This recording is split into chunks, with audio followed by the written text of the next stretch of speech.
C'est assez impressionnant de voir la mobilisation autour de ce sujet, donc je pense que c'est très encourageant pour l'avenir.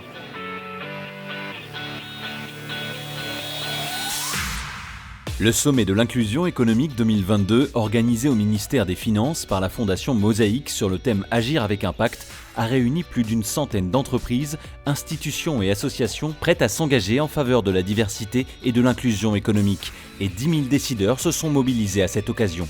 C'est quand même un endroit où on peut échanger beaucoup avec d'autres, on partage des expériences, des bonnes pratiques, donc ça donne beaucoup d'idées en écoutant les différentes conférences. Et puis c'est l'occasion aussi de rencontrer des talents. L'an dernier, nous, on a recruté notre responsable RSE sur le forum.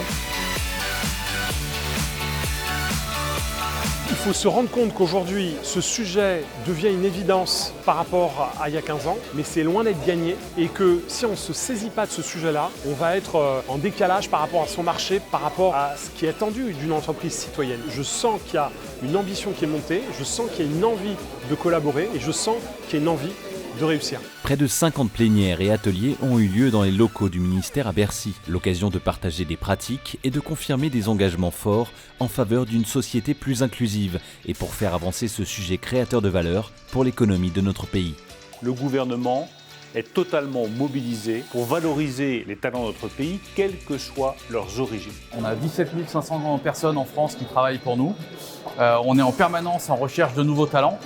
Et donc, être plus inclusif dans notre façon de recruter, dans notre façon de promouvoir nos collaborateurs dans l'entreprise, c'est essentiel. Donc, ça fait partie de nos ambitions de favoriser cette inclusion dans l'entreprise à travers différentes initiatives. J'aime les aventures humaines, les histoires humaines, et là, je trouve que c'est un carrefour justement qui provoque ça. Le sommet de l'inclusion économique, ce sont également des moments d'échange entre des talents et des entreprises engagées. Pas moins d'une centaine de tables rondes pour découvrir des dizaines de métiers, mais aussi des rencontres d'exception entre des CEO et des alumni de la Fondation Mosaïque. En parallèle, un forum dans les travées de Bercy a permis de nombreux entretiens de recrutement concrets. À titre d'illustration, les entreprises parties prenantes du sommet de l'inclusion économique ont réalisé plus de 50 000 recrutements inclusifs cette année.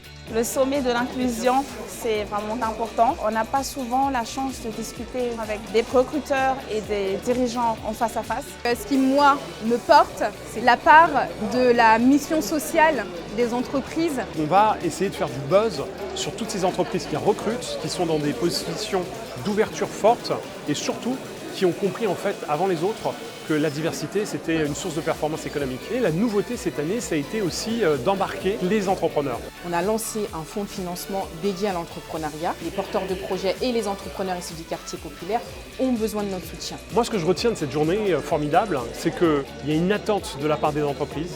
Quand j'entends les entreprises exprimer des objectifs de recrutement à 15% sur leur volume, eh bien, il va falloir mettre le paquet aussi dans cette direction-là. Donc le sommet se décline dès demain en mouvement de l'inclusion économique avec des entreprises, des associations, mais également les pouvoirs publics qui doivent aussi faire leur part. Donc rendez-vous la prochaine fois à l'Elysée.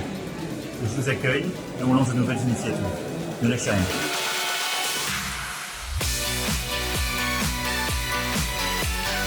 Comme l'an dernier, des équipes RH qui sont mobilisées toute la journée durant ce sommet pour être à l'écoute des gens qui viennent nous voir sur notre stand et essayer de leur proposer un job, parce que nous on recherche en permanence à peu près 500-600 personnes.